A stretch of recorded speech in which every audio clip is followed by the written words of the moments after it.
Tell you, you wouldn't listen.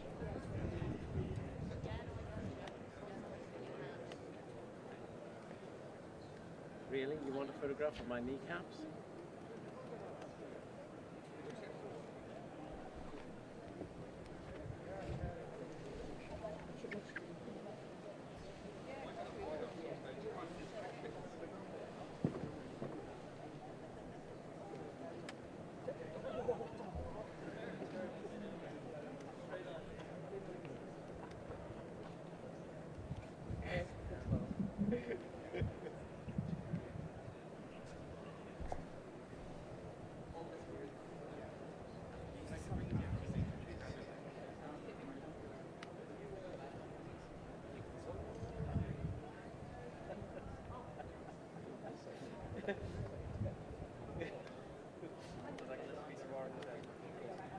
Sorry?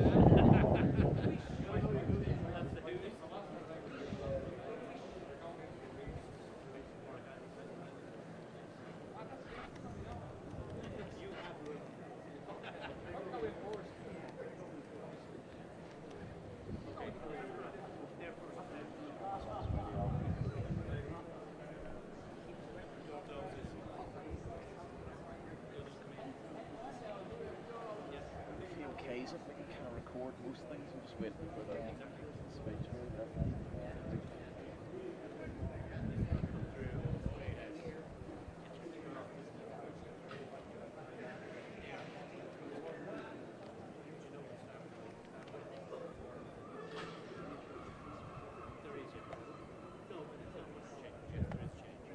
Something that was at the top of it.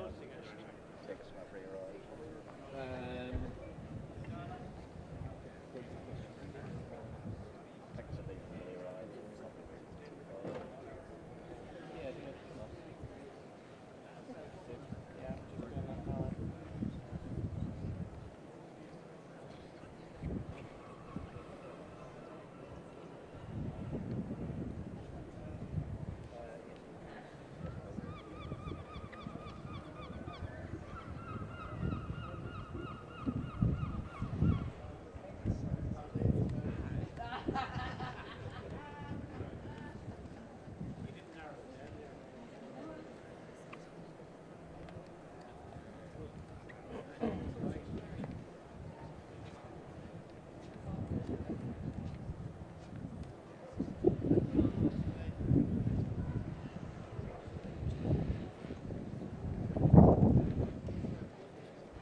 Hiya, how you doing? Good, thanks, yes.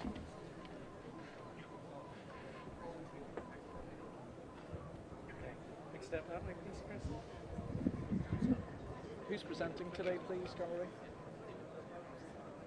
3 minutes. Okay. Okay.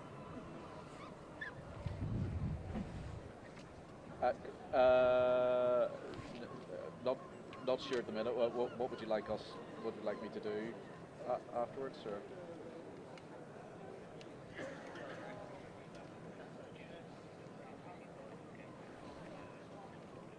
Oh yeah, he hasn't. Okay. Yeah, we wait some time. He's some time away yet. So he hasn't left the Irish ambassador's residence, so he's running late.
Yes, this is the Irish Parliament in Dublin city centre, and in the streets around here, people have come out to try to catch a glimpse of the presidential motorcade as it makes its way to this location. There's no sign of that motorcade on its way yet, but here at the Parliament building, there's this real sense of anticipation, as you'd expect. We've seen various senior politicians here go into that entrance behind me there, including the former Taoiseach, Bertie Ahern. He was the leader of the Irish government whenever the Good Friday Peace Agreement was signed in 1998, the peace deal that brought largely an end to the conflict in Northern Ireland, is seen as a real high point in British, Irish and American diplomacy. So it is that anniversary that Joe Biden is commemorating on his trip to Northern Ireland and now the Republic of Ireland. He is sure to mention the legacy of the peace deal in his speech, but also other matters, for example, economic development, the fact that America is so heavily invested here in Ireland. The growth of the Irish economy over the years has very much been based on the investment of US businesses, particularly in the tech and pharmaceutical sectors, for example. Also, he's likely, based on what we heard whenever he met Leo Varadkar, the current leader of the Irish government, a little earlier this afternoon, he's very likely to mention the war in Ukraine, that most pressing of international matters, and pay tribute to Ireland's role in taking in refugees. Ireland currently has more than 80,000 Ukrainian refugees living here. So many matters to be discussed. I think it'll be a personal as well as a political address. President Biden will talk very much about his Irish roots, his ancestry on this island. We know he loves to do that. He often does it in the US. So it will be a reflection of the long-standing ties between these two countries, forged through the centuries, forged through emigration and immigration, and on the basis of that, I think it's likely the President will say the future of this particular special relationship between the US and Ireland is likely to be prosperous indeed.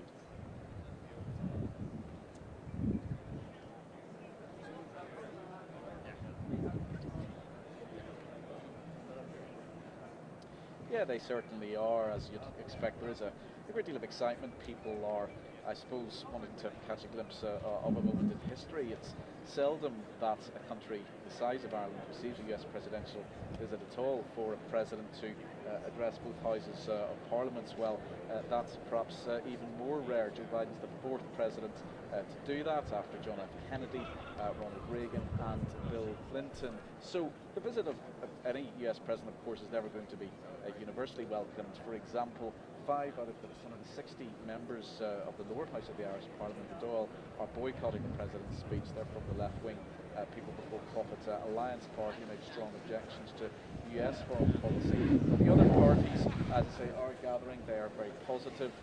They think that to have the leader of a superpower in the Houses of Parliament addressing parliamentarians directly is a powerful signal to the world that the links between America and Ireland are strong, they're vital, and that it enables Ireland to punch above its weight diplomatically and economically around the world.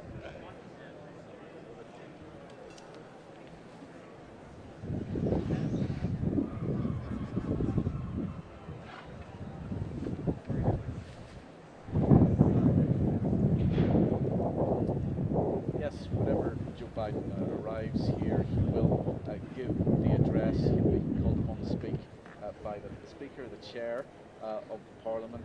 Then he will deliver the address, which will then be responded to, we understand, by members of the Parliament themselves. When you look back in history, well, it's a major national event for Ireland. As I say, the previous presidents who have been given this particular honour, Presidents Kennedy, Reagan and Clinton, all, like Joe Biden, traced their roots back to Ireland. Also 10 years ago, there was a successful visit by President Obama, who discovered the in the village of Moneygall in County Offaly, about 900 drive from Dublin. So really all through the generations, if you like, senior people in American politics, including those who held the highest office, have been exploring their links to this island, and that is something that has been particularly important to President Biden, who's often spoken of as the most Irish of American presidents. So this visit, I think, is, out of all the visits that Ireland has had over the years from residents of the White House,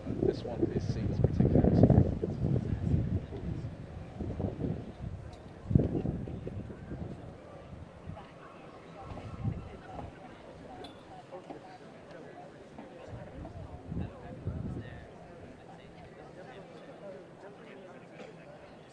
Thank you.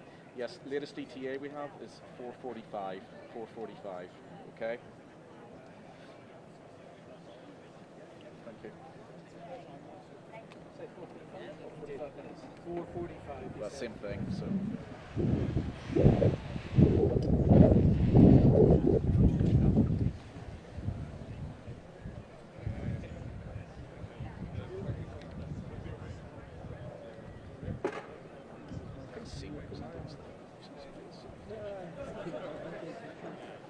I don't really get her last question. She asked what was left on the visit. Oh, right, okay, sorry, I just didn't. But I wasn't quite sure what she meant. That wasn't either today or what's still to come. Yeah. Well, I'm quite.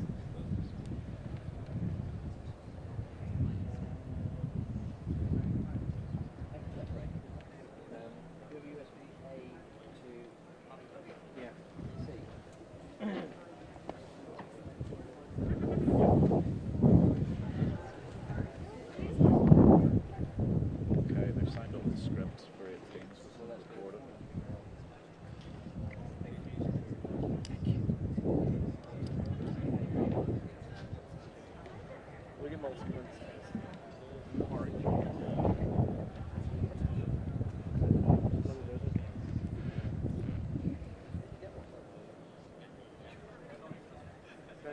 on Amazon along with the plastic bags. You know it makes sense going through the security screenings now. You should do. Yeah. It'll take a few seconds to show, but it'll be there.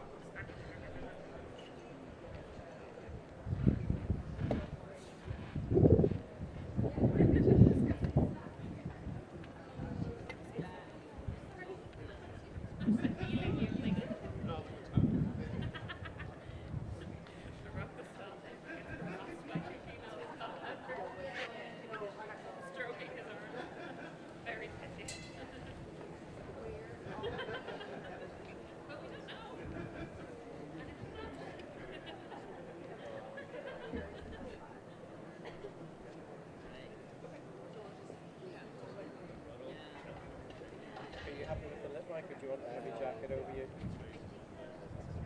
No, have it. Look like a carrier.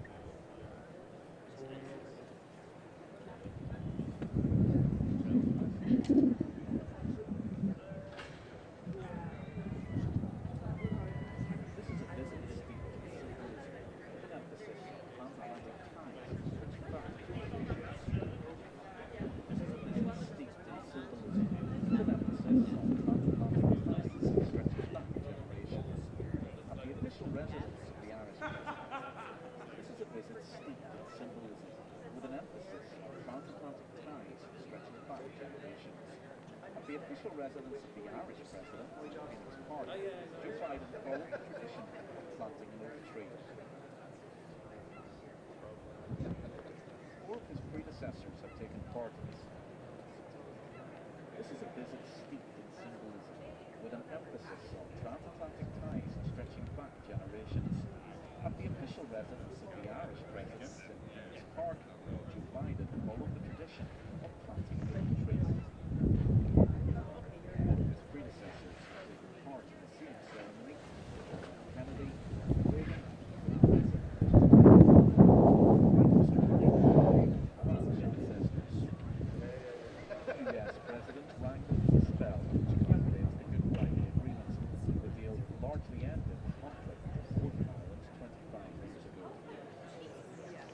The absence of power-sharing devolved government in Belfast.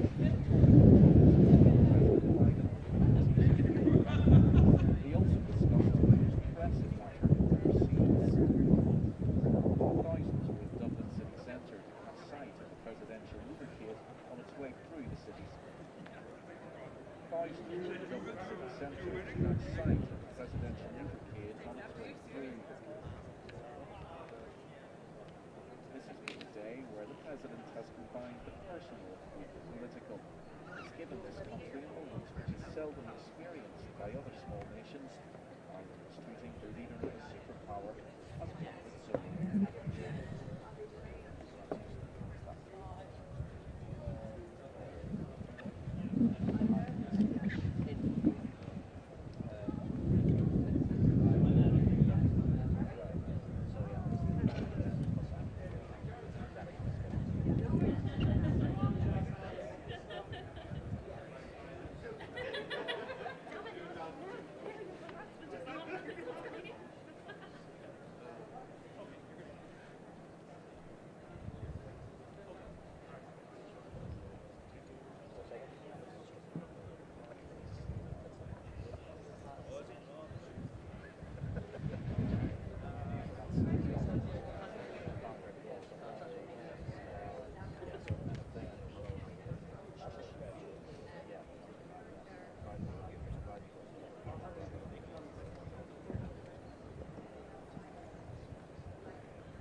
league, you know, banning gambling advertising on club shirts.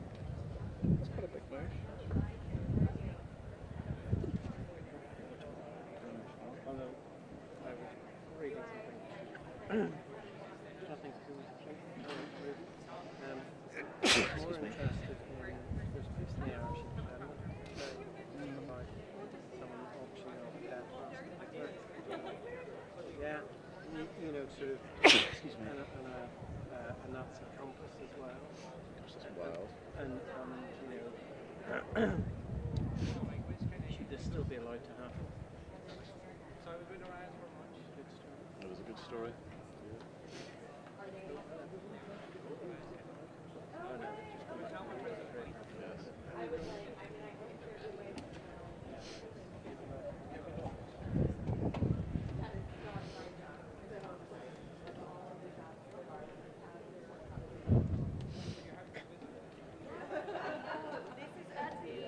It's okay, the agencies didn't want to get to the camera, James.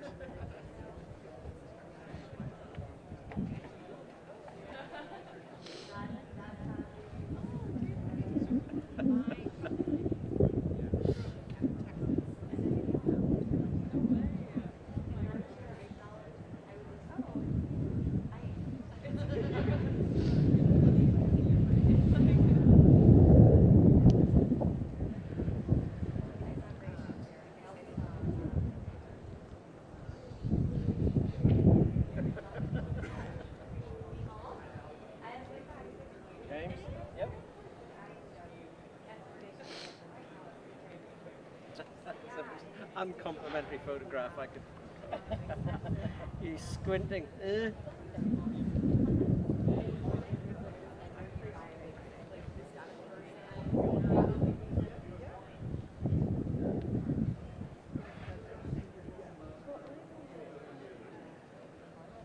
Very nice. Very nice.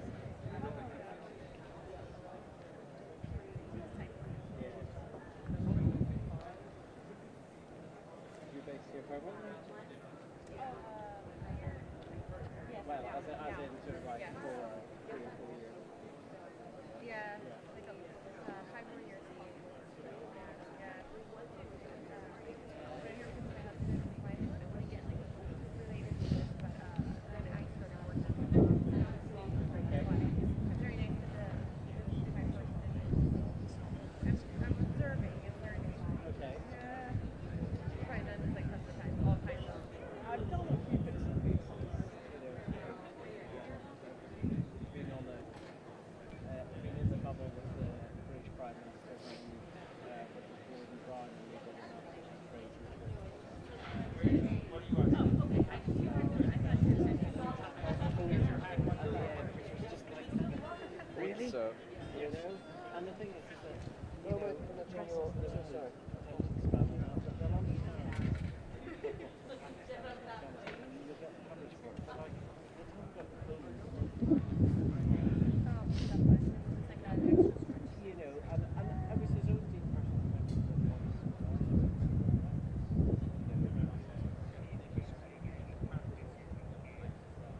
Iowa, but then after that thing with Yep.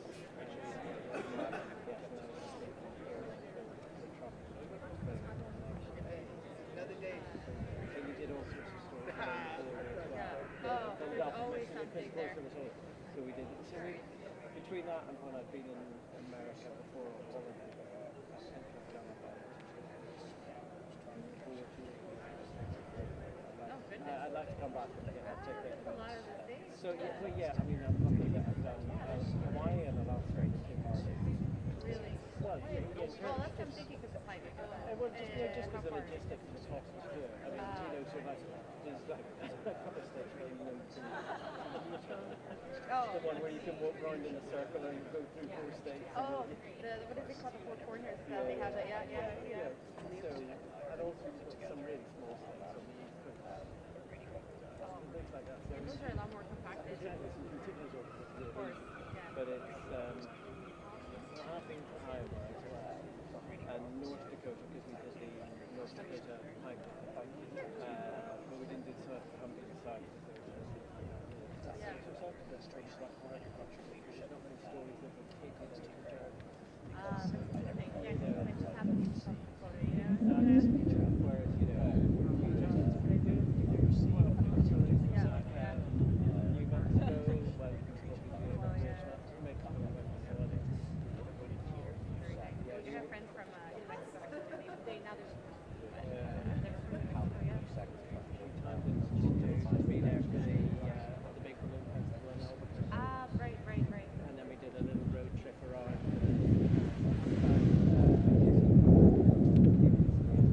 I actually didn't live too far from. Well, I mean, it's like a 2.5 hour drive, but it's in Yuma. I don't know if you. It's quite funny because in like this country, Yeah. in the UK, you said it's a 4-hour drive away. I know. Whereas we lived in effectively close to Burbank, North Hollywood, and Vegas, it's just like constant stores. There's always things happening. Oh, yeah. Shootings, small shootings, boxing competitions, consumer electronics shows, people getting busted for drugs in their workshop. And there was always that thing between close shaves between driving 4.5 hours a day or Burbank. You know, in the UK we don't have curbside showers. Yeah. Okay. It's so what's it called? America's very convenient when it comes to that sort of thing. So dinky that, you know, my correspondent was reaching the airport, he'd throw me out with a bag, I'd do curbside checker, he'd do valet parking, which again you don't really get here or in the UK. You know, we'd about 30 minutes as you would never do it now. Yeah. Oh yeah. You know, so we just quite often we had to fly up from Burbank as well. Yeah, exactly. Scram. And I used to do math if you've been trying to do it. Yeah. You get lost in the way. Where in the UK do you live now? So I live in London. I'm Port of Belfast.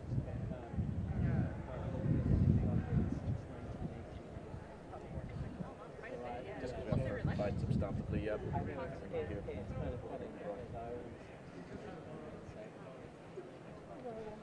say, you know, when I die, nobody's going to come to me when I say that. They may not be living on the road. Yeah. You know. You might have to give it to a different relative. Well, I know. You know, maybe my heart belongs to New York, so I'll get some people to do that. Bring them on Hudson, there'll be no shortage of people putting their hands up for that one. Oh yeah, of course. Yeah, New York will be amazing in the snow. Right, you've got 15 minutes to 12. Well, hopefully.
Should we put it through to 5:30.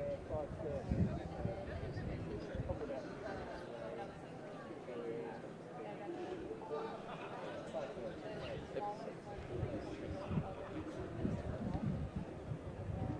Thank you.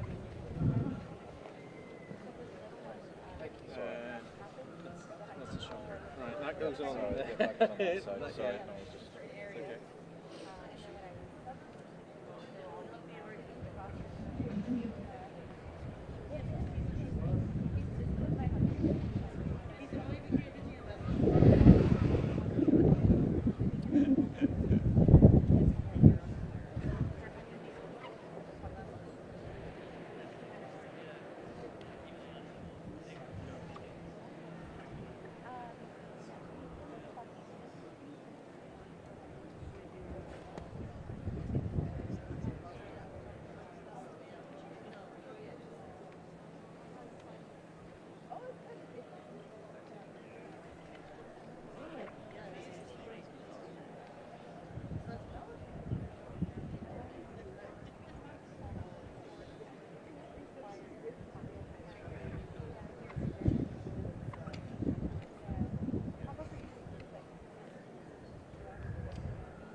Are we up?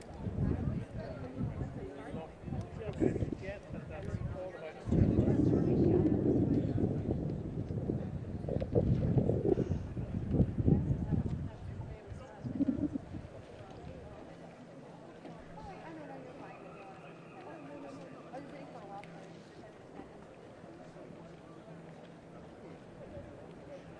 we go.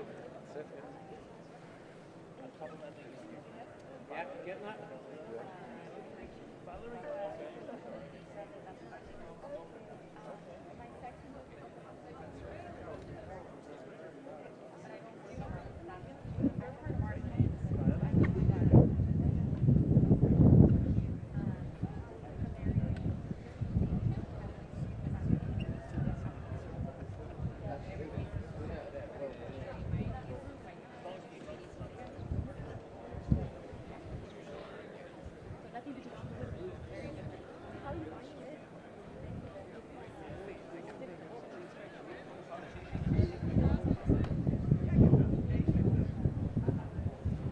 Hi, gallery. Yes, I'm hearing well. Yep. How are you?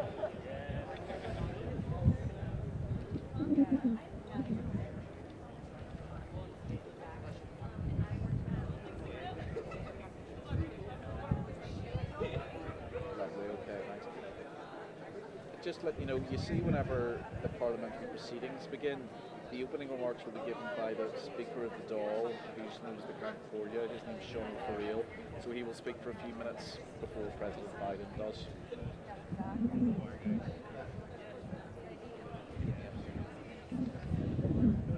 Yeah.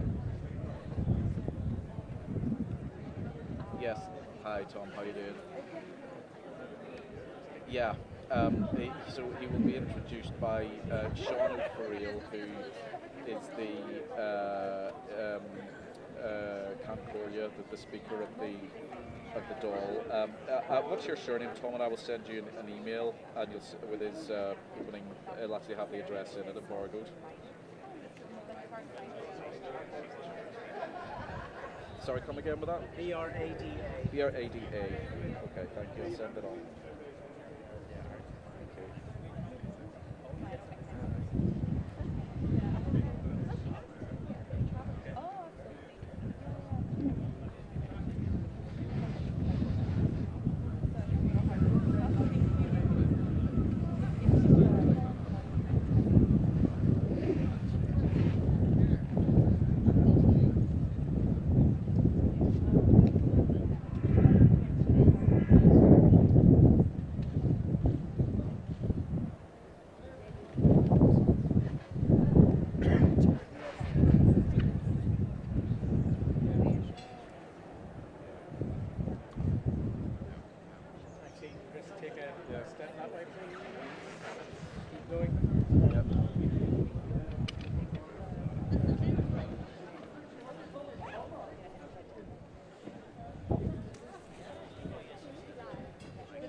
speech.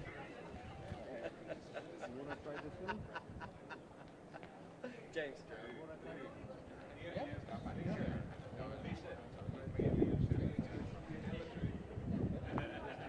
Can you hear me? Yeah? Yes, can you hear me?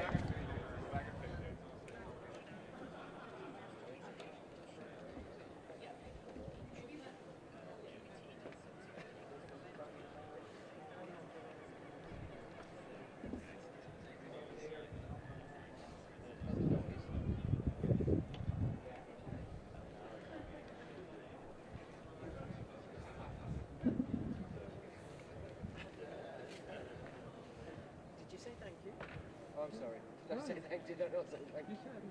I'm sure I said thank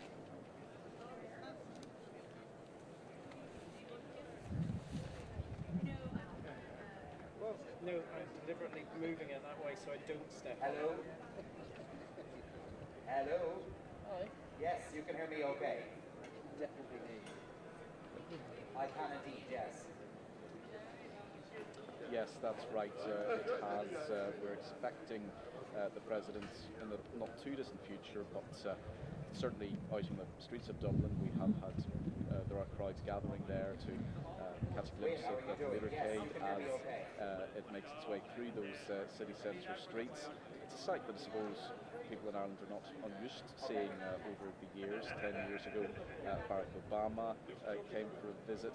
Before that, President George W. Bush also visited, Bill Clinton a few times as well. But as regards addresses to the Irish Parliament here, the House of the Oireachtas, as you're saying, Joe Biden will be only the fourth US president to be given that honour. The first was John F. Kennedy back in the early 1960s.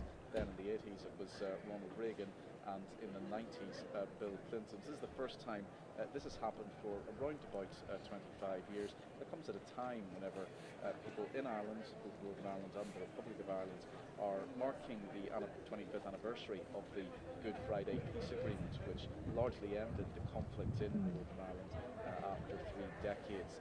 So that is sure to be a theme of President Biden's speech whenever he does arrive, and certainly politicians here have been gathering for a number of hours now, waiting for what will be certainly a very historic moment in the history of the Irish Parliament and in the history of this nation.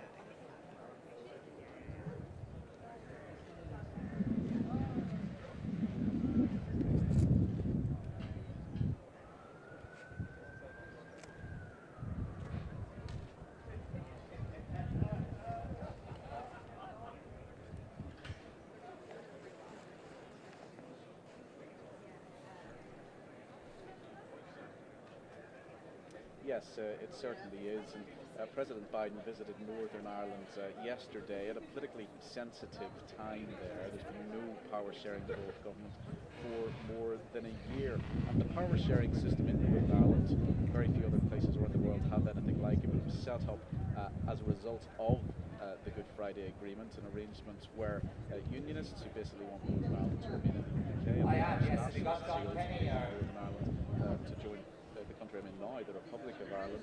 The idea was that they would govern Northern Ireland together, but it has proved a shaky arrangement over the years. In fact, for the 25 years since the Good Friday Agreement, power sharing has been absent in more than 10 of those years. It was never going to be an easy process. President Biden in Belfast said the US remains committed to helping the cause of peace and reconciliation across the whole island of Ireland, and he also is going to continue very much that theme here in Dublin. Were it not for the political problems in Belfast, he may have addressed the meeting of the regional assembly there, but the fact that he's not sitting meant he didn't accept the invitation for him to carry out an address at the regional parliament in Belfast. However, he is giving a parliamentary address here in Dublin, and there are some politicians from Northern Ireland who have come here. The Speaker of the Assembly in Belfast, Alex Maskey, Michelle O'Neill for the Irish Republican Party, Sinn Féin, who's likely to be the First Minister of Northern Ireland when power sharing there is restored, and also Naomi Long from the Cross Community Alliance Party, which identifies as neither unionist nor nationalist. So while there wasn't any address to parliamentarians in Belfast, some parliamentarians from there have crossed the Irish border to witness the address that will be given by President Biden here in Dublin.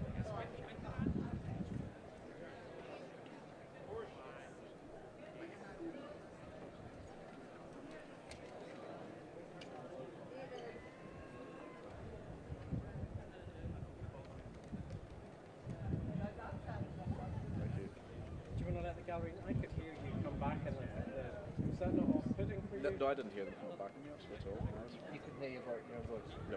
Well, I can, because it's like an open speaker Yeah. in the gallery or something that's got your voice on it, but anyway, if you didn't hear it, fine.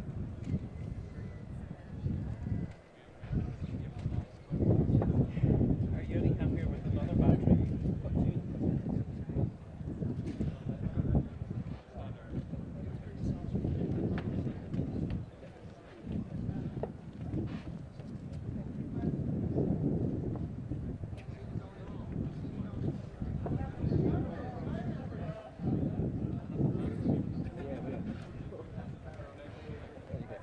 Chris, they might be taking a shot. Oh no, it must be that one. Can't be that. Can't be that. Where are you from? Right. Okay. I mean, yeah. One and a half. Coming back to it. Yes.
Big step that way.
When he does come, I'm not going to zoom in at all. I'm just going to keep you in vision and assume that I've cut across from the code page.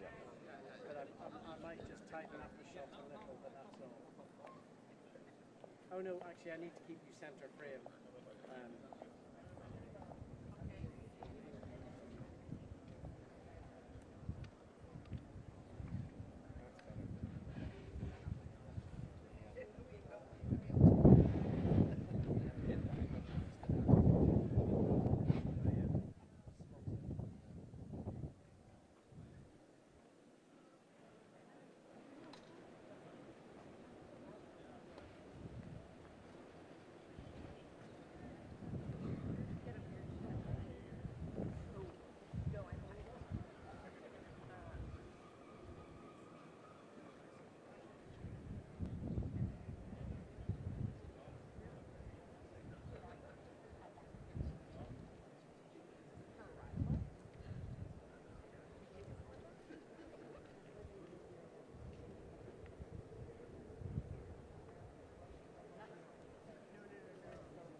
we'll stick with this through the until he leaves here, basically, because we have this position. We're through security in the bubble here.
Yeah, Will, what's going on? Yeah.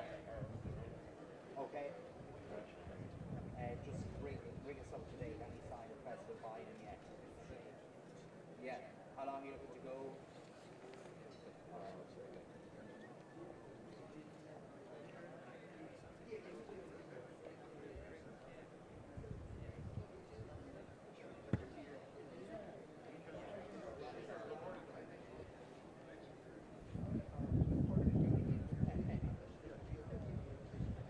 Yes, I'm just right across the entrance to Leinster House on Marion Street, where there is great excitement. People gathered here in anticipation for the arrival of President Joe Biden, the fourth such address to the House was by the US President, following, of course, from Bill Clinton, Ronald Reagan, and John F. Kennedy. As John Cook was saying earlier on, President Biden is in keeping with the motif of his trip to the Emerald Isle so far. He is, of course, fashionably late. He was due to be here at around 3. Now we're subsequently back to 4:45, and yet now we still wait here at 4:51 for the gates here at Marion Street to swing open and the beast normal will come up and drive up to the entrance here where a crowd has gathered.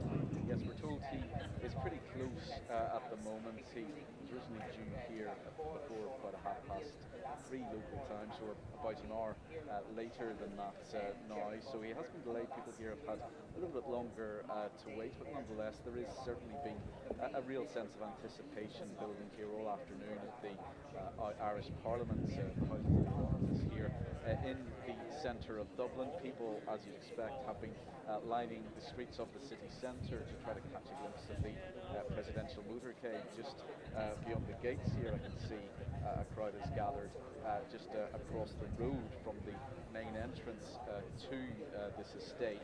So whenever Joe Biden does address more than 200 members of both houses of the Irish Parliament, he'll become the fourth sitting US president to do so. John F. Kennedy was the first, then Ronald Reagan, and then Bill Clinton. So all presidents who had Irish ancestry. Joe Biden is a president who talks an awful lot about his roots on this island, and indeed that has been a major theme of this trip. Last night he was in County Louth, close to the border with Northern Ireland, from where his great-great-grandfather Owen Finnegan set sail, emigrating from here during a famine in the 1840s. So I think we can expect those ancestral links to be spoken about again in the speech to parliamentarians here. I also think it's likely that he'll be touching upon other issues that we know he's already discussed with the leader of the Irish government, Taoiseach Leo Varadkar, a few hours ago. Those include the most pressing of the overseas matter, the war in Ukraine. Ireland has taken in more than 80,000 Ukrainian refugees. He'll talk about the ongoing peace process in Northern Ireland, the fact that this is the 25th anniversary of the Good Friday Agreement. The actual date anniversary fell a few days ago. Really, this whole month is a month of commemoration and remembrance of Northern Ireland and the Irish Republic, remembrance of the terrible conflict in Northern Ireland that lasted for 3 decades. It was largely ended by the Good Friday Agreement in 1998. So that we expect will be mentioned, as indeed will economic links between the US and Ireland. Ireland has rebuilt its modern economy on the strength of foreign investment, particularly investment from American companies and the likes of sector and the pharmaceutical sector. Many of the major American tech companies, the likes of Google, Alphabet, Meta, they've the European headquarters here in Dublin. So that has added immense strength to the Irish economy, and it would be a surprise if that wasn't mentioned. But Joe Biden will certainly want to affirm the generational ties between the US and this country, and I think affirm the idea that into the future those ties will remain strong even after this most Irish of American presidents leaves the White House. So for now, the three flags that are flying here at the Irish Parliament building in Dublin are the European Union flag, the Ukrainian flag, and the Stars and Stripes, the flags of the United States, as people await the arrival of Joe Biden here to the Irish Parliament.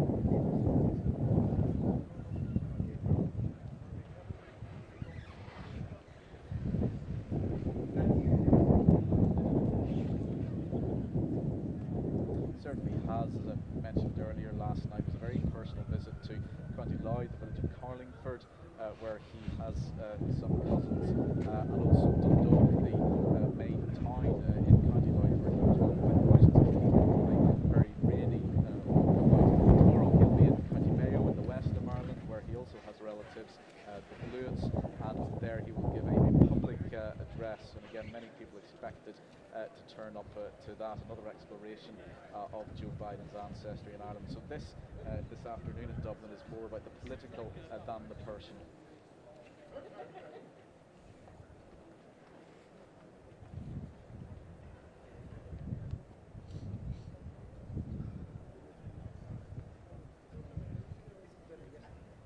Wow.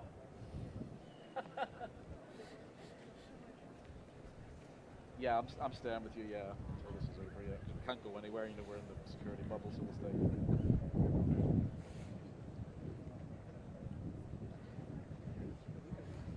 James, I will look it up on the 18th, so we know which one to pick, and then invite him to it.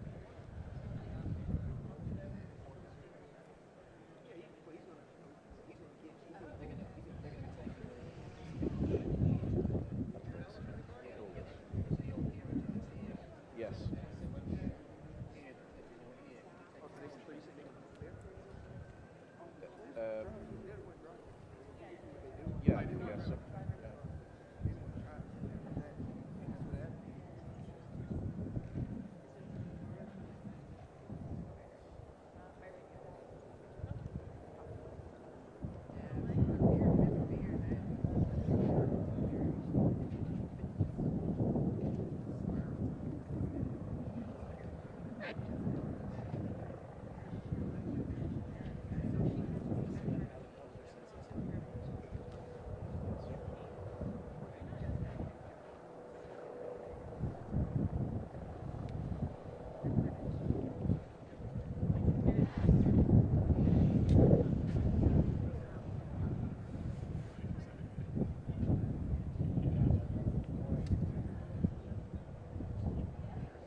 right to them.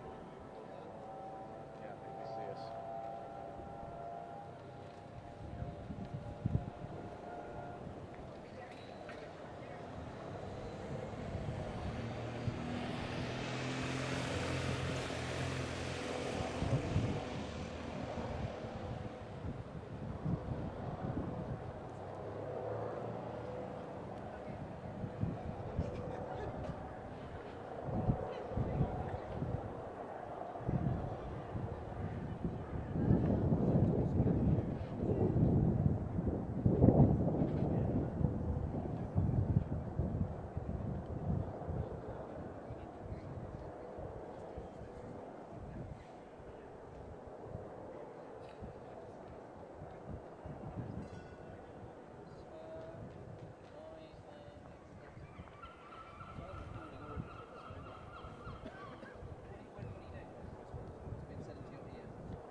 Nothing that looks like. Here, any studio? Yeah, I can do the studio, yeah.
Okay.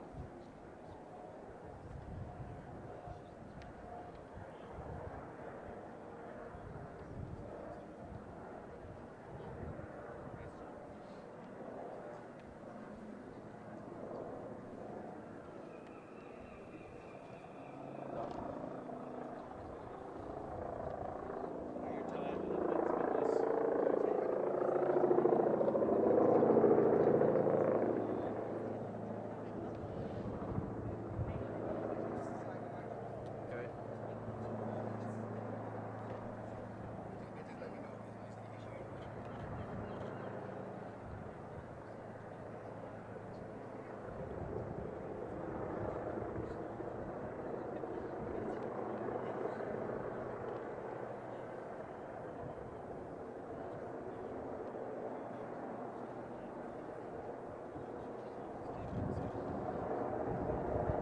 Yes, exactly. The president seems to be making it clear he's very much enjoying this visit to a land where he has so many ancestral links. There is a helicopter now right above us here. We're just outside the Irish Parliament in Dublin, so we're taking that as a sign that President Biden is very close indeed. Also, the first of surely a number of police motorcycle outriders has just driven in here across the road from the main parliamentary estates. There is a crowd behind barriers waiting for the arrival of the presidential motorcade, which we hear is making its way through Dublin city centre. This coming at the end of a day where President Biden has already met with the Irish President, Anthony Higgins, as we say, taking part in some very symbolic ceremonies there. He planted an oak tree in the grounds as his predecessors, John F. Kennedy,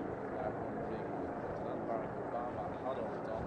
He rang a peace bell, which was put in the grounds of the presidential residence to commemorate the Good Friday agreements in 1998. President Biden on this trip is commemorating the 25th anniversary of that peace deal, which largely ended the conflict in Northern Ireland. Then it was over to Family House, the Irish government's country house, as it were, just on the outskirts of the city, to have talks with the leader of the Irish government, Taoiseach Leo Varadkar, for a couple of evenings. We expect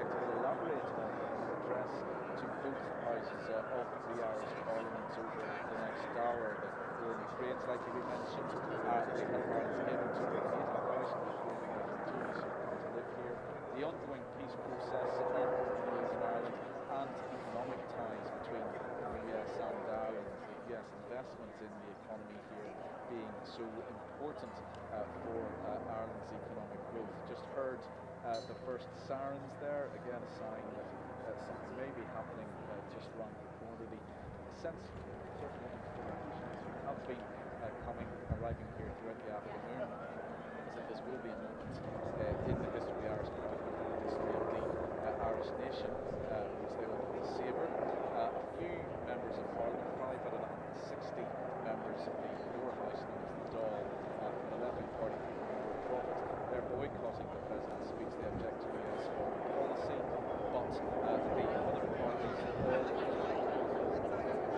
Just as I'm speaking to you, Sarah, I can't see fleets of motorcycle bike riders just driving through the gates here, presumably just ahead of the presidential motorcade, led by the limousine known as the Beast. So there we have about half a dozen police motorcycle outriders, members of the Irish Police Force and Garda Síochána, who are providing security. Of course, there's a huge security operation around this presidential visit, as you'd expect.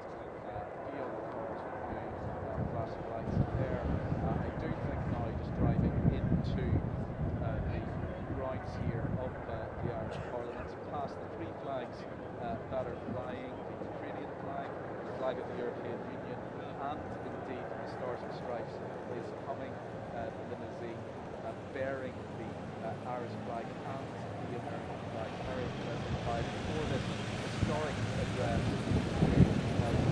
of the Irish Parliament. So it's a massive presidential entourage travelling with the President, as you'd expect. Several of these black security vehicles carrying White House officials are here too. They're just about to pull up at the front door of the Parliament building. The presidential limousine coming through the gates now, round the drive, and in just a minute or two, the Beast, as it's known, most famous limousine in the world, you could say, carrying President Biden, will be arriving.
we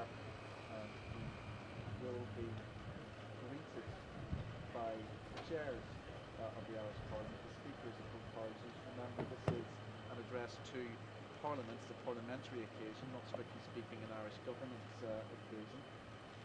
And you'll see the Irish flag, the tricolour there, green, white and orange, flying on the limousine, along, of course, with the stars and stripes. So President Biden's staff is waiting now to open the door, and he will emerge from the vehicles. These are moments that dozens, scores even of international members of the media have been waiting for all afternoon. It's a very important one with the international spotlight, of course, for Ireland, and I think there we have President Biden emerging from his vehicle, being greeted by some very experienced done by Senator Jerry Bosmer also. I understand that will be Sean Career who introduces the President to his fellow parliamentarians, and Jerry Bosmer who makes the closing remarks at the end of the President's address.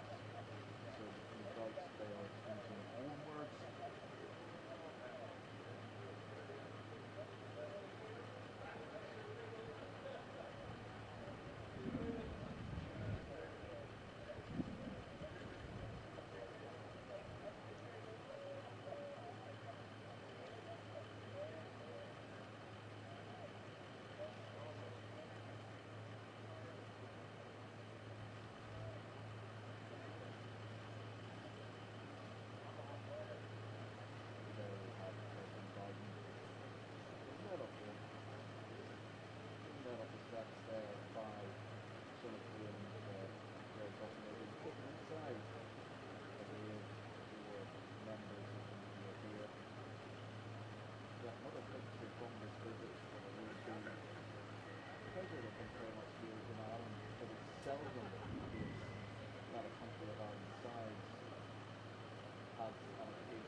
Also parliamentarians from Northern Ireland who didn't have an address to the Parliament of Belfast, not sitting at the because there's a lot of power sharing there, but the Speaker of the Assembly in Belfast has absolutely explained here to Dublin, as has Michelle O'Neill from the Irish Republican Party, including who's in line to be the First Minister of Northern Ireland, if indeed that full government in Belfast is restored. So there's a cross-border element, an all-Ireland element to this event, and President Biden will be greeting, we understand, senior political leaders inside Leinster House of the Irish Parliament before he goes into the chamber.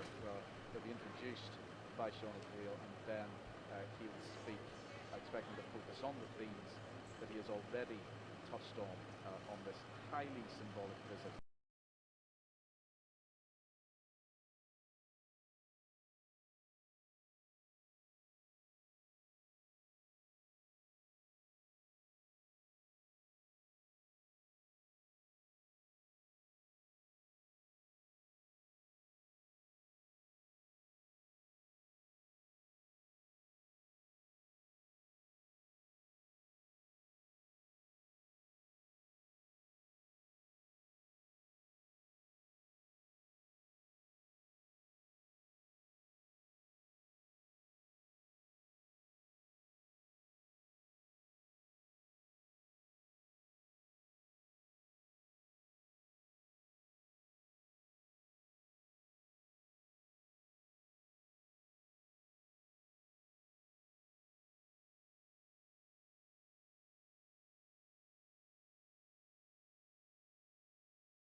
Uachtaráin Stát Aontaithe Mheiriceá, the President of the United States of America.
It's not somebody's. I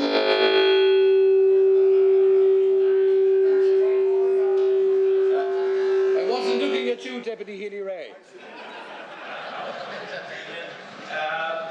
President Biden, Taoiseach, Taoiseach, Mr. Ryan, opposition party and group leaders, Secretaries of State Lincoln and Bill Sack, members of Congress, Ambassadors, members of both houses, MEPs, MLAs, MPs, members of the Biden family and distinguished guests.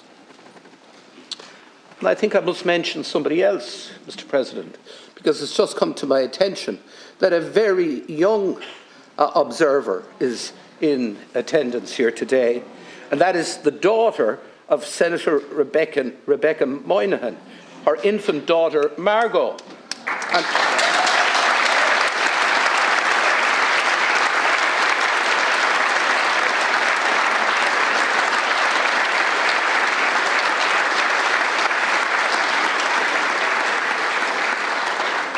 And I do suspect that Margot's attendance here will go down in family folklore for many years to come. Uachtaráin Biden tá fáilte mór rót go teach lainn. Unad our Parliaments náisiúnta. Is é lá stairiúil súntasach agus lá mór bród dúin go léir an lá seo. President Biden, you are most welcome to Leinster House, the home of our national parliament. This is a very proud and historic day for us all. It is a day we have looked forward to since your election as the 46th President of the United States just over 2 years ago. Today, you do us the honour of addressing our joint sitting. It's the 4th time the Houses have been addressed by a US President. Almost 60 years ago, on the 28th of June 1963, in a very different world and a very different Ireland, the late President John F. Kennedy addressed the Houses and inspired our people. It is particularly fitting, therefore, that you should address us so close to that important anniversary. Today we acknowledge the presence in Ireland of his grandnephew, Joseph Kennedy III, the new US economic envoy to Northern Ireland, and we wish him every success in the important role of supporting peace and prosperity that you have assigned to him.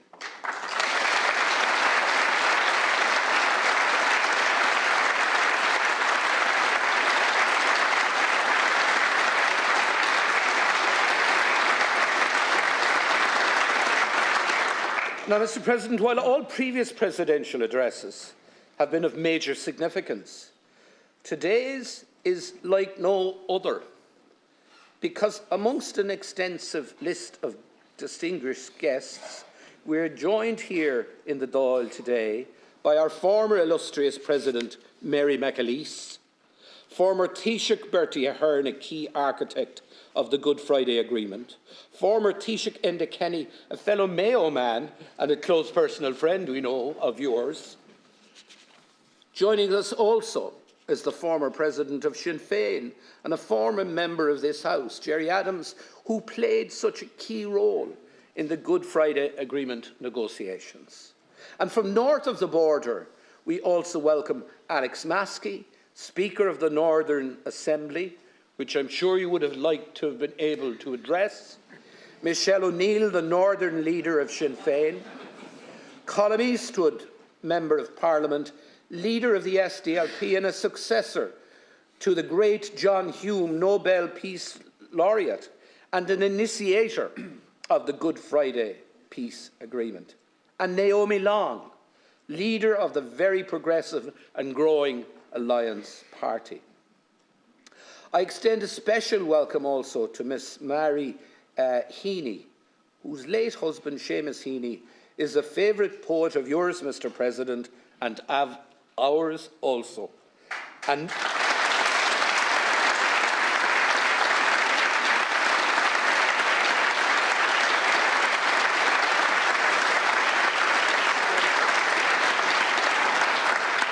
a Nobel Prize winner and one of our great literary treasures.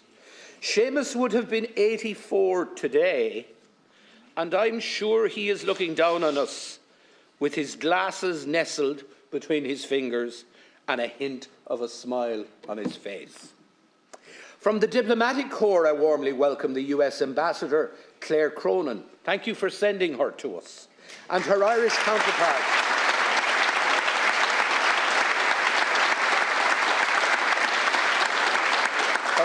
counterpart, in Washington, Ambassador Geraldine Byrne-Nason, one of the very best of our diplomats.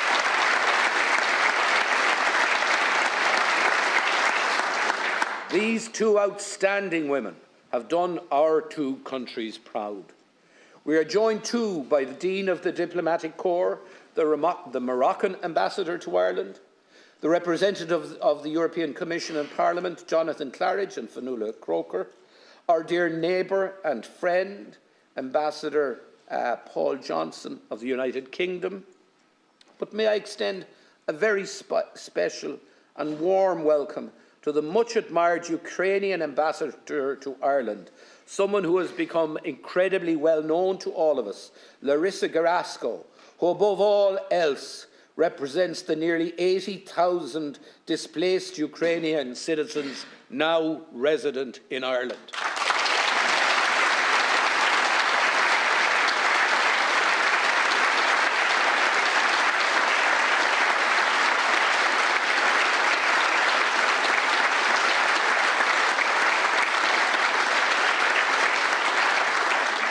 So for you, Mr. President, quite a gathering.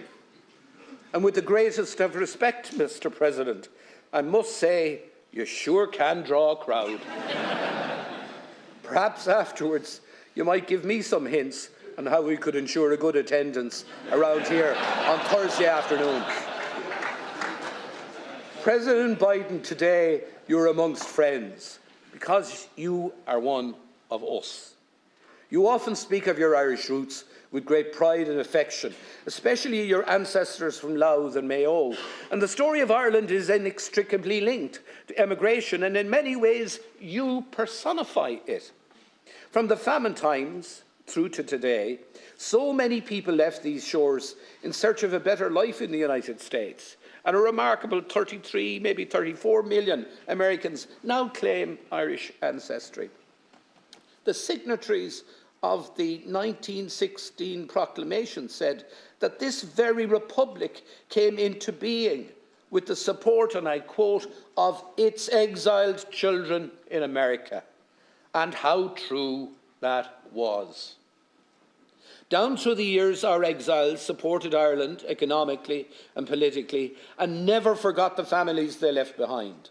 All through your political career, sir, you too have been a faithful and supportive friend of Ireland.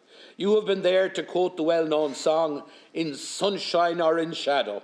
So on this historic occasion, your homecoming, we warmly welcome you back to your roots. From the bottom of our hearts, we thank you for all you have done and continue to do for us here in Ireland. The Ireland you are visiting this week is a multicultural, progressive nation, benefiting enormously from an inflow of immigrants who have arrived on our shores from across the world. They enrich our society and help us grow our economy.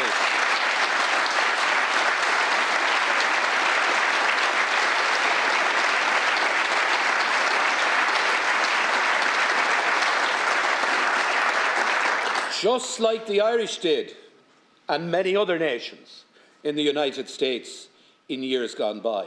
They also challenge all of us, to be better than we are and better than we think we can be. Our two countries enjoy a warm, close and mutually beneficial relationship. It has been an enduring relationship built on shared values and shared economic interests, as well as a passion for politics and a love of culture, matters that you have highlighted, Mr. President, frequently. Economically, Ireland has benefited immensely from US investment, which supports over 370,000 jobs in Ireland today. As a result, we now have thriving technology, healthcare and financial services sectors. Less spoken about, however, Mr. President, are the 650+ Irish companies that operate across all 50 states of the Union, employing over 100,000 people, and the fact that Ireland today is the 9th largest source of foreign direct investment in the United States. Long may this bilateral investment continue. Ska a chéile a Warren Nadini.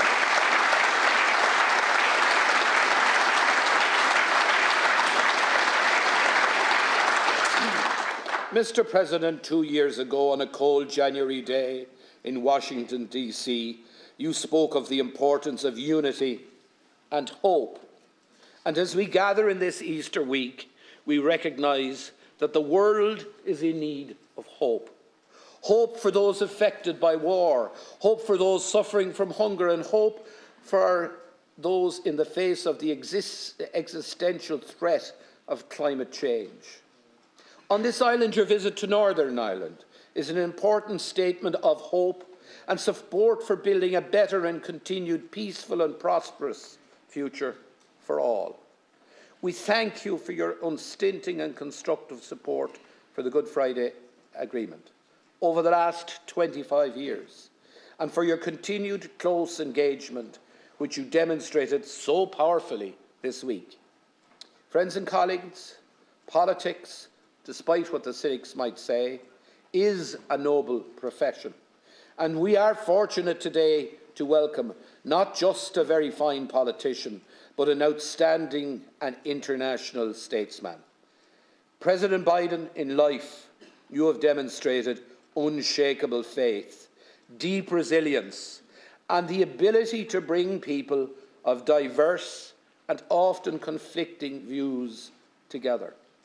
Above all, to quote the memorable words of the iconic Seamus Heaney, you challenge us to believe that the farther shore is reachable. I invite you now to address the Houses. Thank you.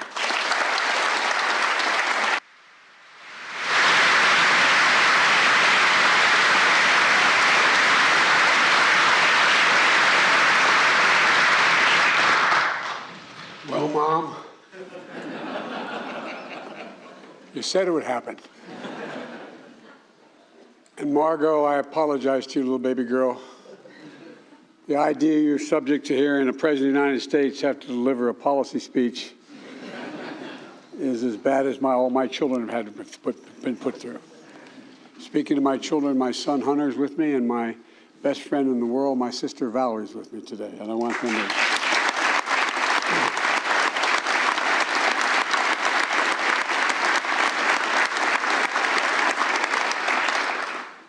As the proud son of Catherine Eugenia Finnegan Biden, well, you knew I'd be coming. Speaker, Chair, Taoiseachs, all, and Deputy Prime Minister, TDs, Senators, people of Ireland, it's so good to be back in Ireland. If you forgive the poor attempted Irish, Tamai Shah Walya, I'm at home. I'm at home.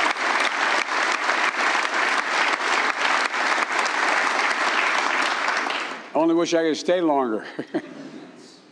But I always have a little bit of Ireland close by, even when I'm in Washington. In the Oval Office, I have the rugby ball signed by the Irish rugby team, the ball the team played when they beat the All Blacks in Dublin in 2021.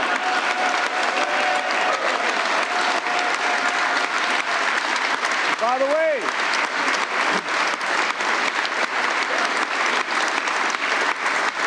my cousin, one of Ireland's greatest rugby stars, Rob Kearney, brought it to D.C. on St. Patrick's Day in 2022 to give me.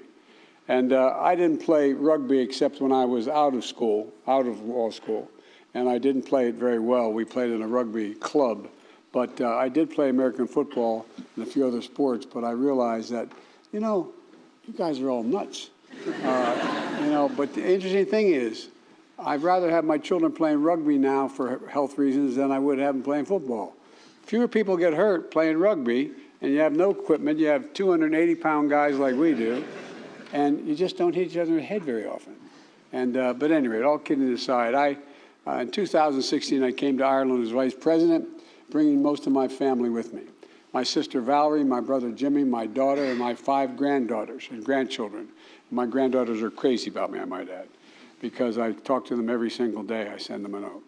Together, we explored our family history, visiting the Cooley Peninsula, where the Finnegans' ancestors earned their living on land and in sea, and walking the streets of Ballina, where my great-great-great-grandfather Blewett lived with his family before relocating in 1851, eventually settling in my hometown of Scranton, Pennsylvania.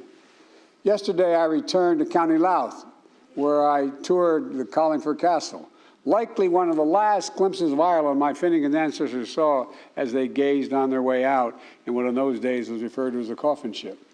And they sailed out of Newry in 1850. I wasn't going to say this, but I'll say it anyway. The idea was, I later learned from the Irish Times, they did some little background check, and my good friend Barack Obama, and he is my good friend, his grandfather was a shoemaker like mine, sailed 5 weeks earlier from the same port.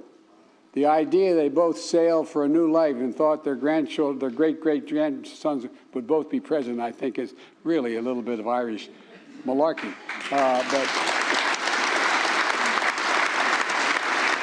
It's kind of interesting, isn't it? Tomorrow, I'll also revisit County Mayo and remember the history and hope and the heartbreak my Blewett ancestors must have felt leaving their beloved homeland to begin their new lives in America. I say all this not to wax poetic about bygone days, but because of the story of my family's journey and those who left and those who stayed is emblematic of the stories of so many Irish and American families, not just Irish-American families. And these stories are the very heart of what binds Ireland and America together. They speak to a history defined by our dreams. They speak to a present written by our shared responsibility. And they speak to a future poised for unlimited shared possibilities.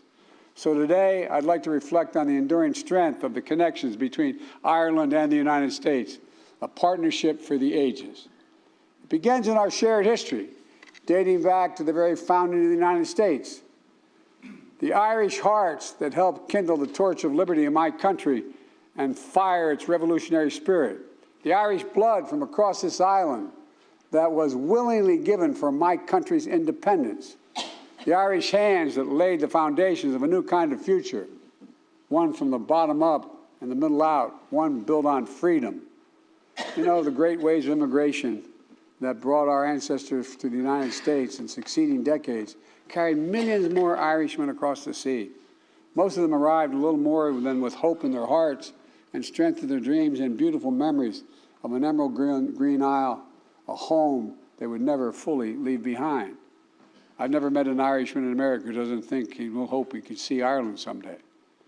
You know, their sweat is soaked with the foundations of communities across the nation, all across America. You can't go anywhere and not find it. By the way, Tip O'Neill, the former Speaker of the House, used to say that he'd have a reception for all the Irish in the Congress, the House and the Senate, and all those who wish they were Irish. And everybody showed up. Look, the journeys of our ancestors expanded our horizons and literally excited our imaginations. They became the untiring backbone of America's progress as a nation, even as they endured discrimination and they were denied opportunity. I'll tell you a story.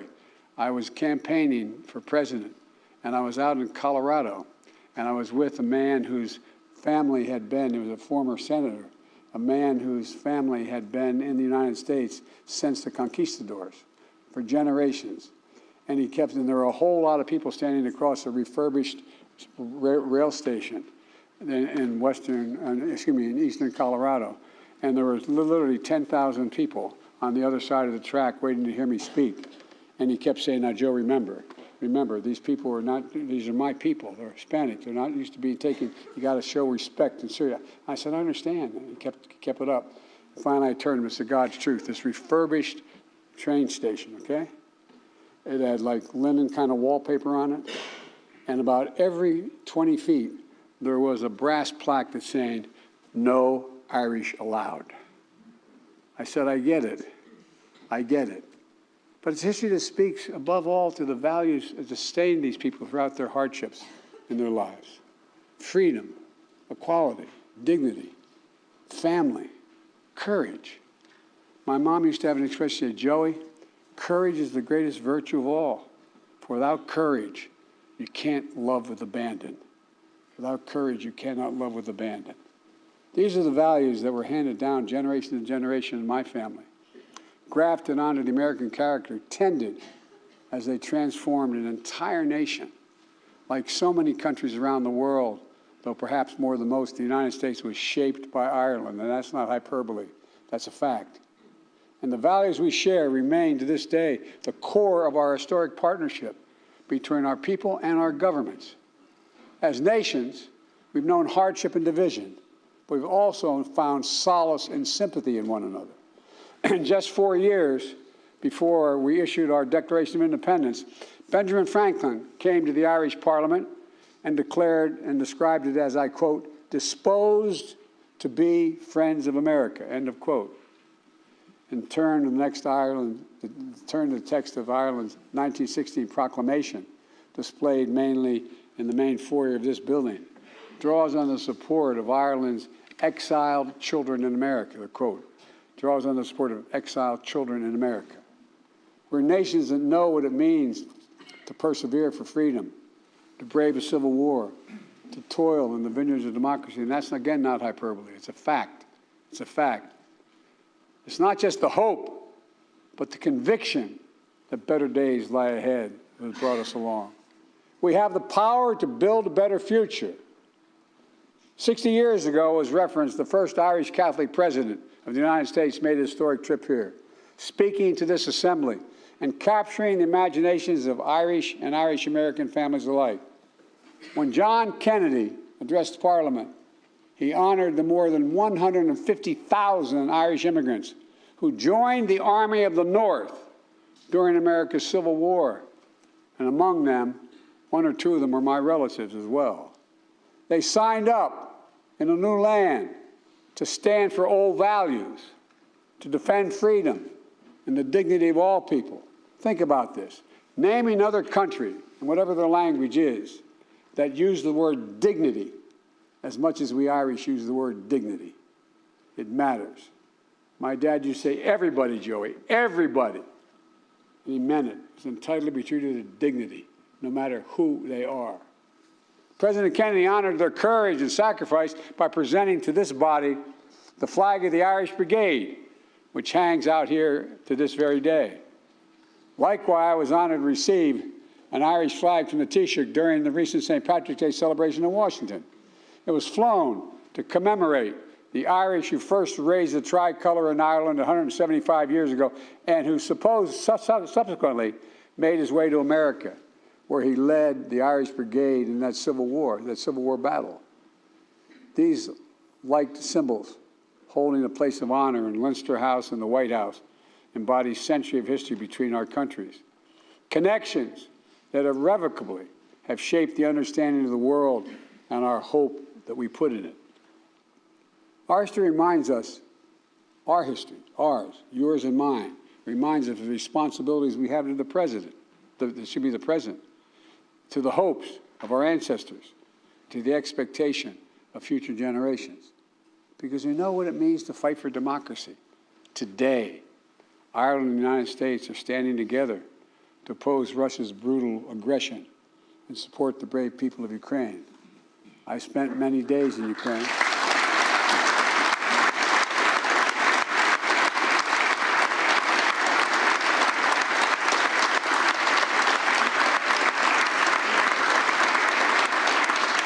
President Kennedy said 60 years ago, and I quote, "Ireland pursues an independent course in foreign policy, but it is not neutral between liberty and tyranny, and it never will be." Thank you for that.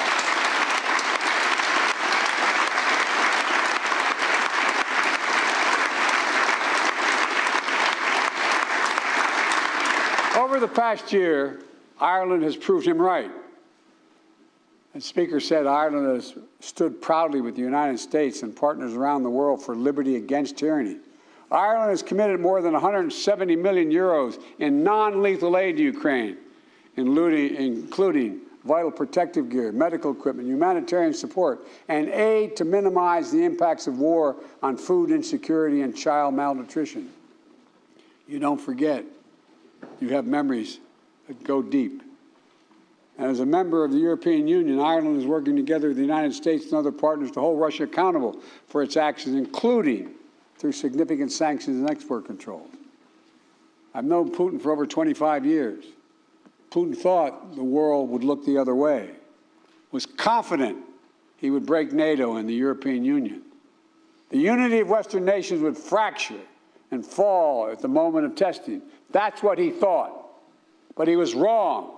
He was wrong on every point, on every front. Today, we're more united and more determined than ever to defend the values that make us strong.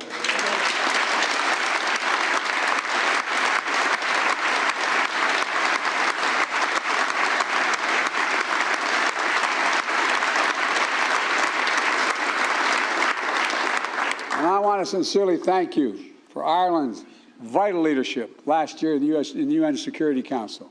Working together, Ireland and the United States helped change the way the UN sanctions are implemented to ensure they do not hamper humanitarian efforts. The new humanitarian carve-out will make sanctions more effective and save lives. Ireland's support for Ukraine is especially meaningful because you carry the moral authority with nations around the world. Ireland's always been a voice for liberty, global cooperation, and equality of all mankind. Because Ireland remembers the terrible cost of war, you've built an international credibility as peacekeepers, stepping up continuously to serve in the UN peacekeeping missions since Ireland's first deployment in 1958. Because Ireland remembers what it means to have to flee home, leaving everything behind to begin again on foreign shores. The Irish people have generously opened their hearts, their homes, and you've welcomed, as you said, nearly 80,000 Ukrainian refugees. I would argue the rest of the world has an obligation to help you maintain that as well. Because Ireland remembers how painful hollows of the great hunger, and you're today a global leader in food security as well. Ireland's committed fully 20% of your aid budget to fighting global hunger.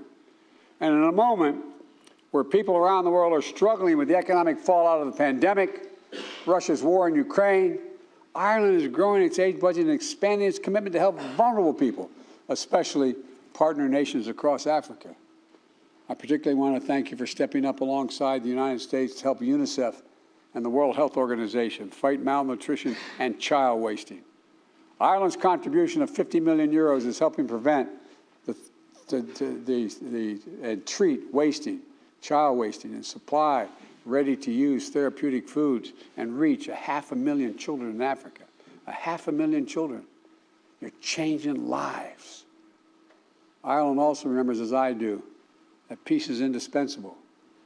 Peace is the necessary foundation for progress, for growth, for unlocking the enormous potential that exists in every part of this island. This week marks a vital milestone for peace. 25 years ago, the Belfast Good Friday Agreement. 25 years ago, one of my best friends in the Senate, and a great, great friend to this day, is George Mitchell. As he said, there were 300 days of failure, or 700 days of failure, and 1 day of success. But it was a success that one day. But more is to be done. Yesterday I was in Belfast to honor those who commit themselves to peace, to reiterate the enduring support of the United States for the Good Friday Agreement and Northern Ireland's democratic institutions, and help accelerate the enormous economic growth that is opening new futures for young people in Northern Ireland.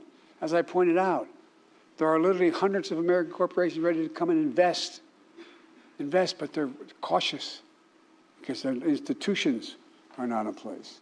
We must never forget that peace, even as has become and lived reality for an entire generation of young people, peace is precious. It still needs its champions. It still needs to be nurtured.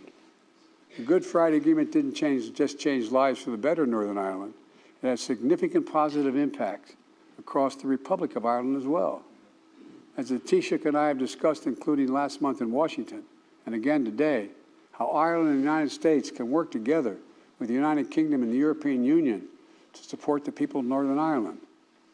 I think that the United Kingdom should be working closer with Ireland in this endeavor. Political violence must never again be allowed to take hold in this island.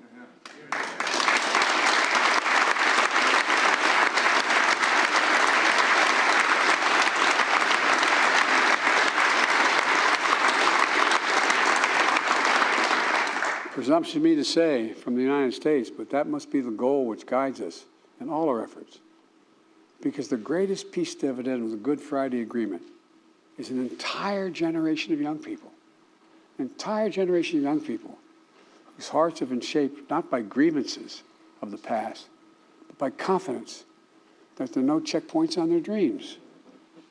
They're writing a new future, a future of unlimited possibilities.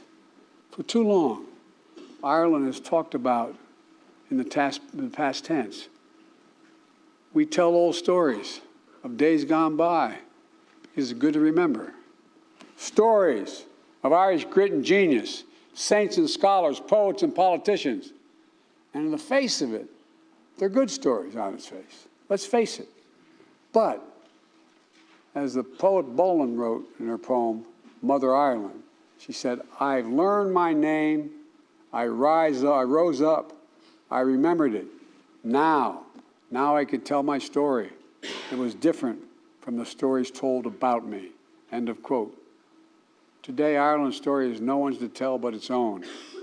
But the United States will be your closest partner, your most dependable partner, and your most enthusiastic supporter every step of the way, I promise you.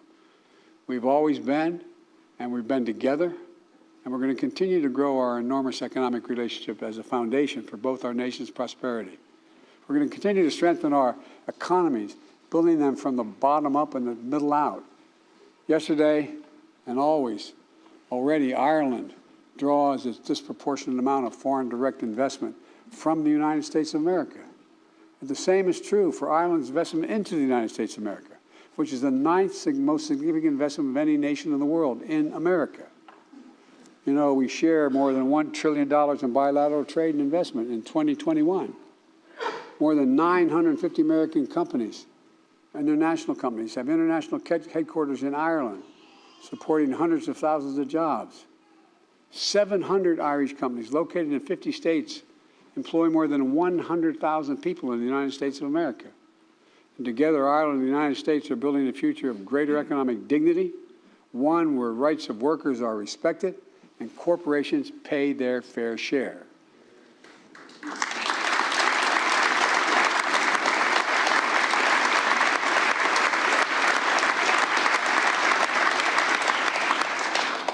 global minimum tax will continue fair competition for investing while creating benefits for all our people.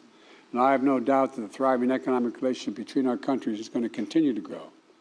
I'm grateful for Ireland's partnership in delivering this game-changing international agreement. Similarly, the deep connection that has always existed between our people and the land has translated into a commitment to fight climate crisis, to preserve our planet for future generations. The single existential threat to the world is climate change. We don't have a lot of time, and that's a fact. They're even recognizing, finally, everyone's recognizing America. I've flown over more territory in the United States since I've been president in a helicopter that has been burned to the ground than comprises the entire state of Maryland, equal to the entire state of Maryland. Ireland's famous 40 shades of green are being supplemented by green energy, green agriculture, green jobs. Make no mistake, the entire world sees and is drawn to the opportunities that exist on this island. The skilled workers, the high-tech infrastructure, the innovators who are breaking barriers, the connection and kinship you share, not just in the United States, but with countries around the globe. I know you all know it, but maybe sometimes we forget it.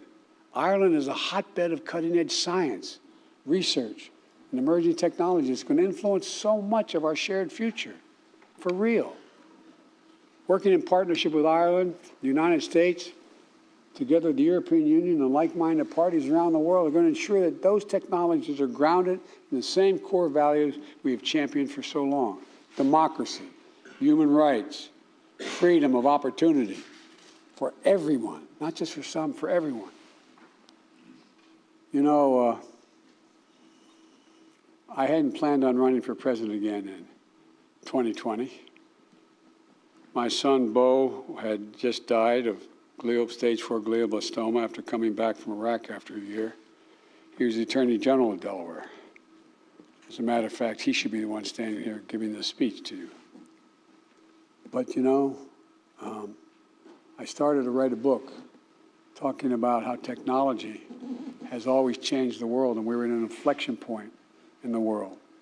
And the technology was changing so rapidly and things were changing so significantly that it wasn't so much who led any country, it was the changes that are just happening at incredible speed, incredible speed. Look what's happening with artificial intelligence right now. It holds enormous promise and enormous concern. Our world stands at an inflection point where the choices we make today are literally going to determine the future or the history of this world for the next 4 to 5 decades. Literally, not figuratively. We're at one of those points. I had a professor at school who said an inflection point is when you're riding down the highway at 60 miles an hour and you make a radical turn 6 degrees in one direction. You can never get back in the course you're on. That's where we are as a world. And as we meet these ageless struggles, they continue to cast a shadow on our world. Struggle between the rights of many and the desires of a few, between liberty and oppression.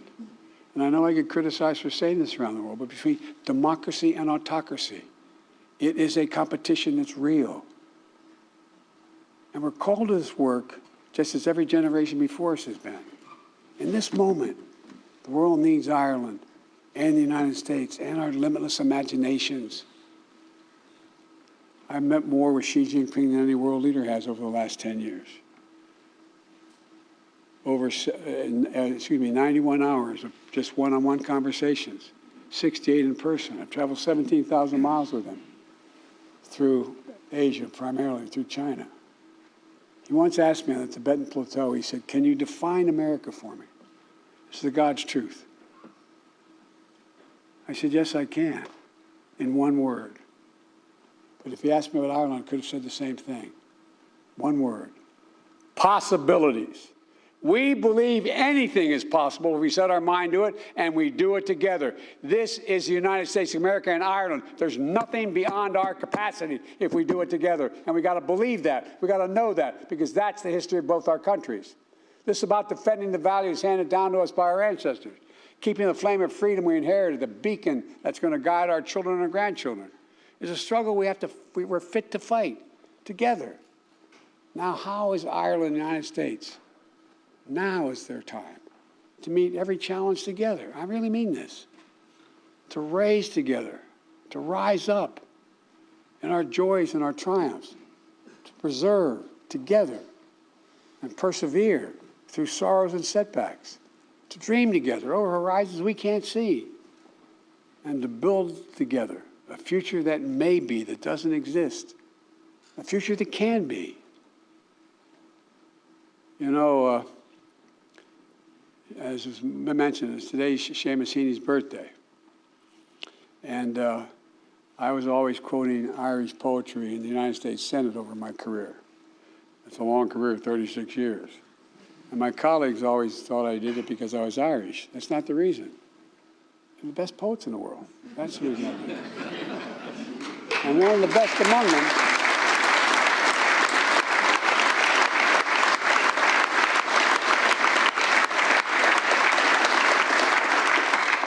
was your husband. And thank you for sending me that autographed copy. It was your husband. My favorite poem was The Cure at Troy.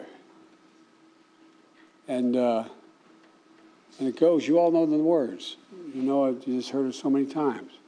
He wrote, "Don't hope on this side of the grave, but then, once in a lifetime, that longed-for tidal wave of justice can rise up, and hope and history rhyme." It's everything I've been taught. Rise up. We've in the past made hope and history rhyme. So today, ladies and gentlemen, as we celebrate the enduring partnership between our nations, our shared past, our present, let's set our eyes squarely on the future. Let's harness what's best in us, our courage, our creativity, our loyalty, our tenacity, and our loyalty again. Let's once more, for our generation and the generation to come, strive to make hope and history rhyme. Because I've never been more optimistic about the future than I am today. And I'm at the end of my career, not the beginning. The only thing I bring to this career after my aged, as you can see, how old I am, but it's a little bit of wisdom. I come to the job with more experience than any president in American history. Doesn't make me better or worse, but it gives me few excuses.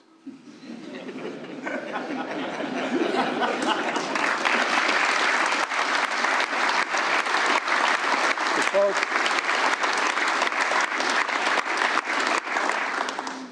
this is one of the great honors of my career, to be here today. And I mean it from the bottom of my heart. You have no idea what my greatest regret, I'm going to sound like a kid, but my mom's not here to hear it. My greatest regret is my grandfather Finnegan, who was an Irish American whose grandfather was Owen Finnegan, who made the effort. And he was a great athlete. He went to Santa Clara University, and he was a newspaper guy on the business side. And I never understood what he meant when he said, "Joey, I worry about you." He'd lean over.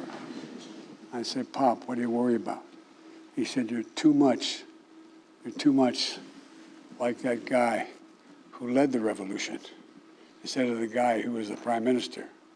I said, he said, "You got to be less like the military guy. They shot him.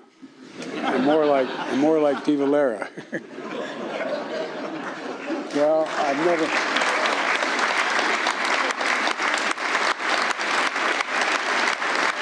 But, folks, I really mean it. We can do so much. We really got, we can. And it doesn't even break down on ideology. It breaks down on faith in ourselves, our values. Because no matter what party we belong to, our values are the same. It's about honesty, dignity, justice. And you all have every ingredient to make it work. It's an honor to be here. Thank you very much.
Uachtar an Biden, har ceann cóiltí an dáteach agus ar mo hon féin, gan buchas leat as an óir a thuirtuing a bheith in a láthair in Nubh, agus a haisc a thuirt an cuimh hí seo.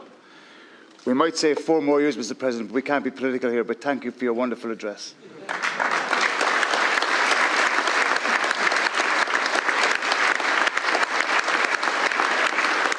Mr. President, as Cathaoirleach of Shannon Éireann, on behalf of the members of Shannon Éireann and Dáil Éireann, I thank you for honouring us today with your presence and for addressing both houses of the Oireachtas, the 4th such American president. And can I sincerely thank Ambassador Cronin, who in her tenure here, Mr. President, has served your country with distinction, and we thank you most sincerely.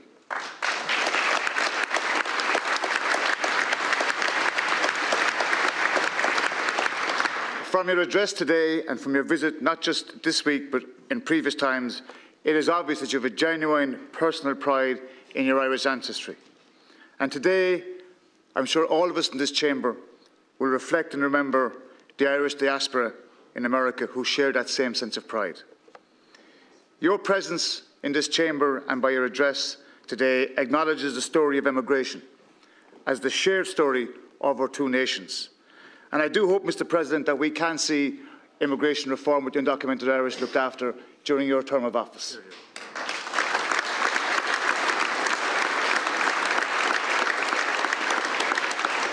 This week, we as a nation turn another page of history together, Le Céile, by commemorating the 25th anniversary of the Good Friday Agreement. And it's important that we salute the architects of that Good Friday Agreement, and we thank them today. We welcome your visit, Mr. President, as a reminder of the role your country has played and continues to play as a broker of peace. Too many of us still remember the terrible violence that devastated our communities for decades.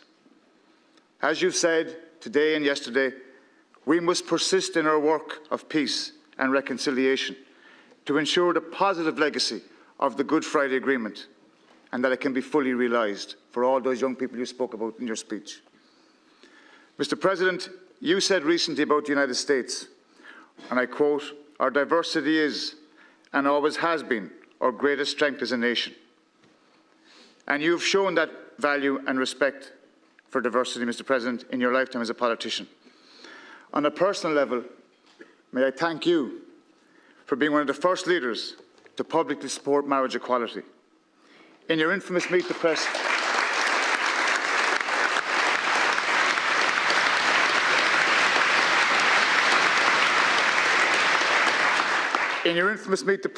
interview in 2012 with David Gregory, you framed the debate as a simple proposition. Who do you love, and will you be loyal to that person that you love?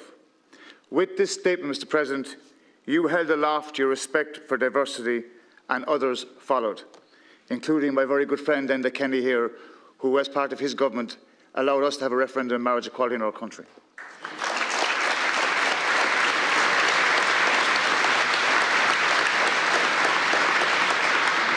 Mr. President, your intervention was a truly transformative moment that changed the political narrative around marriage equality. And like the architects of the Good Friday Agreement, who took a risk, you took a risk. And I thank you. Because of you and the generosity of the Irish people, I can wear this wedding ring as a symbol of my love for my husband, who's here today.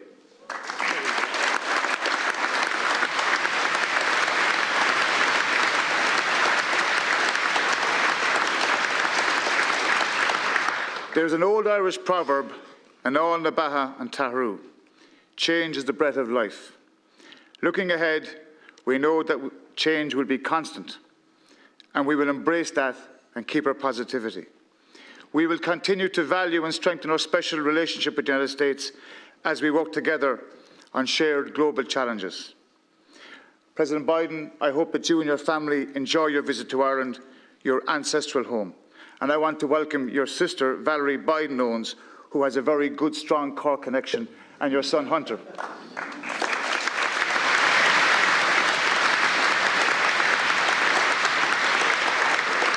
And in your next visit to Ireland, I hope you'll come and visit Cork. And as you said, Mr. President, previously, North East Pennsylvania will be written on my heart, but Ireland will be written on my soul. In conclusion, it would be remiss of me as Cathaoirleach if I didn't on this occasion thank the members of the House for being here today, to thank the staff of the Oireachtas who made this event possible.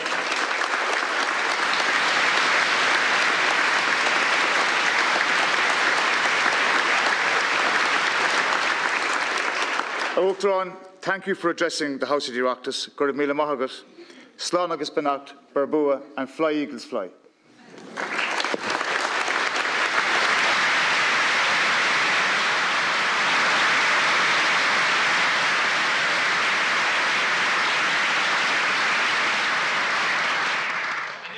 Ushla Shasan an Chak Atlo. Adjourned. Adjourned. All right.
Oh no, I think Baby Mark was trying to interrupt us.